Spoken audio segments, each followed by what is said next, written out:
Hello everyone. आज हम discuss करेंगे अकाउंटिंग का third chapter, accounting principle. Accounting principles क्या होता है? Accounting principles concepts and convention are commonly known as generally accepted accounting principles means GAAP. इसकी short form है गैप, मतलब कि अकाउंटिंग प्रिंसिपल्स को हम जनरली एक्सेप्टेड अकाउंटिंग प्रिंसिपल के नाम से भी जानते हैं। They are the basic rules that define the parameters and constraints within which accounting operates. इसके कुछ अपने बेसिक रूल्स होते हैं जो डिफाइन करते हैं कुछ पैरामीटर्स को, एंड विद इन दी जिनके द्वारा हम अकाउंटिंग ऑपरेट्स करते हैं। मतलब कि एक लिमिट होती है जिनके अकॉर्डिंग हमें अपने अकाउंट्स प्रिपेयर करने पड़ते हैं। हम अपना खुद का कोई मेथड उसमें यूज़ नहीं कर सकते। ओवरऑल वर्ल्ड में इन्हीं अकाउंटिंग पैरामीटर्स और रूल्स को फॉलो करके ही अकाउंटिंग बुक्स होती हैं, प्रॉफिट एंड लॉस बनाते हैं, हम ट्रेडिंग बनाते हैं, बैलेंस शीट बनाते हैं। उन सब में इसी मेथड से या उन्हीं पैरामीटर्स का यूज़ करके हम अकाउंटिंग अपने अकाउंट्स क्रिएट करते हैं। इसको बोला जाता है अकाउंटिंग प्रिंसिपल्स। ये दो तरह के होते हैं, अकाउंटिंग कॉन्सेप्ट्स और अकाउंटिंग कन्वेंशन। अकाउंटिंग कॉन्सेप्ट्स क्या होता है? Basic assumption with in which accounting operates.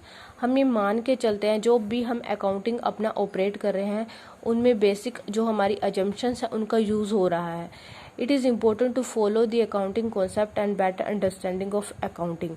मतलब कि जो ये रूल्स होते हैं, जो ये अकाउंटिंग कॉन्सेप्ट्स होते हैं, हम ये मान के चलते हैं कि जो ये रूल हैं वो फॉलो हो रहे हैं और ये हमें प्रीवियस ईयर के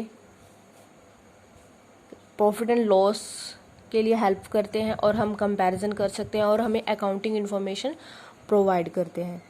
ओवरऑल वर्ल्ड में इन्हीं अकाउंटिंग प्रिंसिपल्स का और कॉन्सेप्ट्स का यूज़ किया जाता है।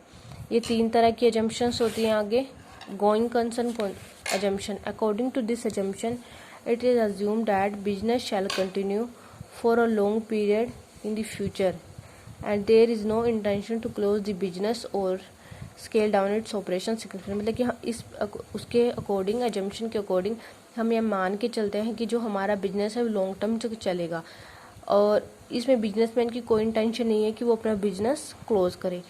This implies that it will not be dissolve in the immediate future unless there is a clear evidence। मतलब कि बिजनेस हमारा सालों साल चलता जाएगा, बिजनेसमैन इसको डिसॉल्व नहीं कर सकता बिना क्लियर एविडेंस ऑफ क्लोजर, बिना एविडेंस के या बिना किसी कारण के। ये नहीं है कि हमने आज बिजनेस शुरू किया हम उसको 15 दिन बाद बंद कर देंगे, इस तरह से नहीं हो सकता जब तक उसका कोई क्लियर एविडेंस या कोई कारण नहीं होता।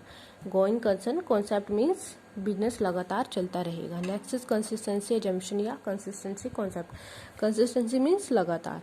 अकॉर्डिंग टू दिस एजम्पशन, इस एजम्पशन के अनुसार accounting practices once selected and adopted should be applied consistency. इस एजम्पशन के अनुसार जो भी हम अकाउंटिंग प्रैक्टिसेस यानी कि मेथड यूज़ कर रहे हैं, जो हमने सिलेक्ट किया है और अडॉप्ट किया है, उसी के अनुसार हम ईयर टू ईयर अपने अकाउंट प्रिपेयर करेंगे। This concept help in the better understanding of. इस कॉन्सेप्ट के द्वारा हमें अकाउंटिंग इन्फॉर्मेशन मिलेगी and makes it comparable with previous year, और हम उसका प्रीवियस के साथ कंपेरेबल कर सकते हैं। मतलब कि like as for example depreciation method हो गया। डेप्रिसिएशन मेथड में क्या होता है? स्ट्रेट लाइन और रिटर्न डाउन। स्ट्रेट लाइन में क्या होता है कि हम हर साल 10% लगा रहे हैं, 1 लाख की एसेट्स हैं और स्ट्रेट में 1 लाख की एसेट्स पे 10% के हिसाब से लगा रहे हैं, तो नेक्स्ट ईयर 90 पे लगेगा, उससे नेक्स्ट ईयर 80 पे लगेगा। तो हमें ये देखना है कि हमें कंसिस्टेंसी अजम्पशन में या तो हम स्ट्रेट लाइन मेथड चूज़ करें या रिटर्न। हमें एक तरह का ही अकाउंटिंग मेथड यूज़ करना होगा अपने बिजनेस में, अपनी अकाउंटिंग के लिए। Next is it eliminates personal blast and helps in the achieving comparable result. इसमें हम पर्सनली कुछ भी छेड़खानी नहीं कर सकते, मतलब कि कोई भी पर्सनल गड़बड़ नहीं कर सकते। जब हम एक तरह का ही मेथड यूज़ करेंगे तो अगर हम हर साल नए नए मेथड यूज़ करें तो उसमें हम पर्सनल फ्रॉड करने का या गड़बड़ करने का ज़्यादा चांस रहता है। इसलिए कंसिस्टेंसी कॉन्सेप्ट कहता है कि हमें ईयर टू ईयर एक ही मेथड चूज करना चाहिए। Next is accrual assumption. According to this assumption a transaction recording the books of account at the time when it is entered into and when the settlement. इस assumption के अनुसार हमें जो हमारी transaction हुई है हमें उसको उसी टाइम रिकॉर्ड करना चाहिए, चाहे हमें उससे कैश में पेमेंट हुई हो या ना हुई हो।